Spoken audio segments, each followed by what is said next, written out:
So this is the new iPhone 17. If you missed my video yesterday, I took a look at the 17 Pro Max, obviously in orange, my favorite colorway of the bunch, but a lot of you have said that the sage looks really nice. So this is available in 5 different colorway options, like the standard ones like the black, the white, lavender, blue, and obviously the 5th being the sage. So I've collected a couple sage things. I got my trusty little Bulbasaur.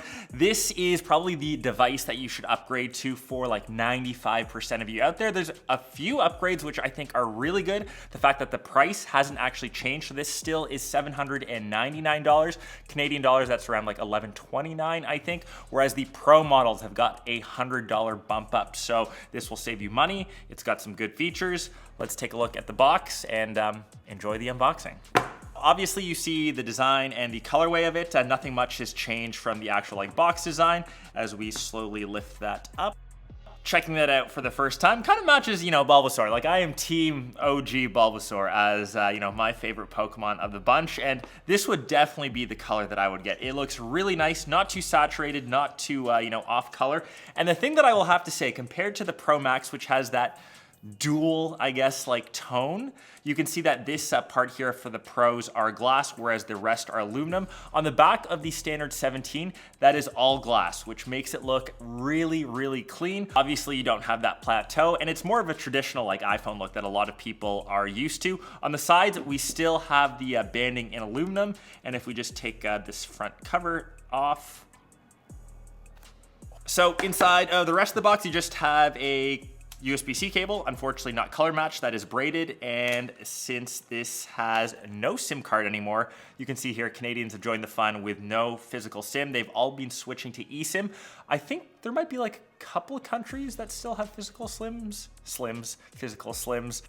That is the box, and also remember the base storage has now been upgraded to 256. That's up from 128 from the 16, so it's either 256 gigs or 512. When we power on the display, so this has a slightly larger display now, so 6.3 inches, that's up from 6.1. It has smaller bezels compared to the 16 as well. And the big thing for the display, it now has Pro Motion. So that's 120 hertz, or I guess 1 to 120 hertz, which was typically always reserved for the Pro models. Now it doesn't have that like inherent lag, which you kind of feel with 60 hertz displays. Like, I don't know how long it's taken Apple to upgrade to Pro Motion for their base models, almost like ridiculous, where you get like $400 or $500 Android phones that have 120 hertz. So it's nice to see. This is quick, it's snappy.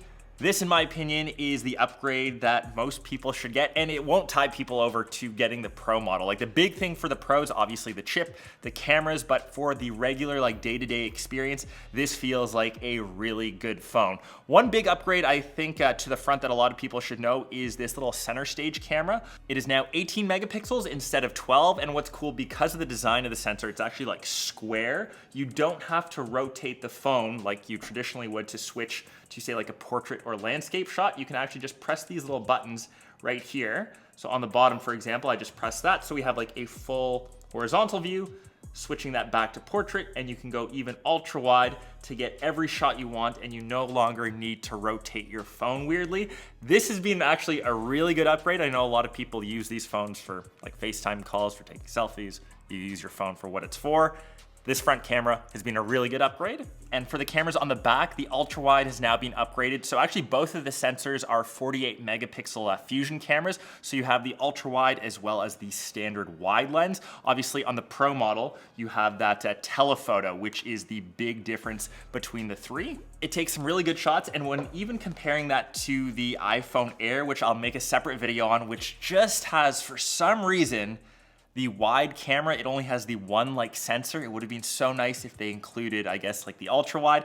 But like I said, the 2 cameras, I think, which most people use, are included on the standard 17, which is nice. You do lose out on some of those like Pro features, like being able to record in ProRes RAW. There's no log feature, but I think most people, once again, unless you are truly like a Pro user, will not miss out on that. But I would say like a more relevant feature that you would use like day to day is battery life, which this has been improved. So compared to the 16, which had around like that 22, 23 hour like video playback, this is gonna get around 30 hours, which is a considerable jump up.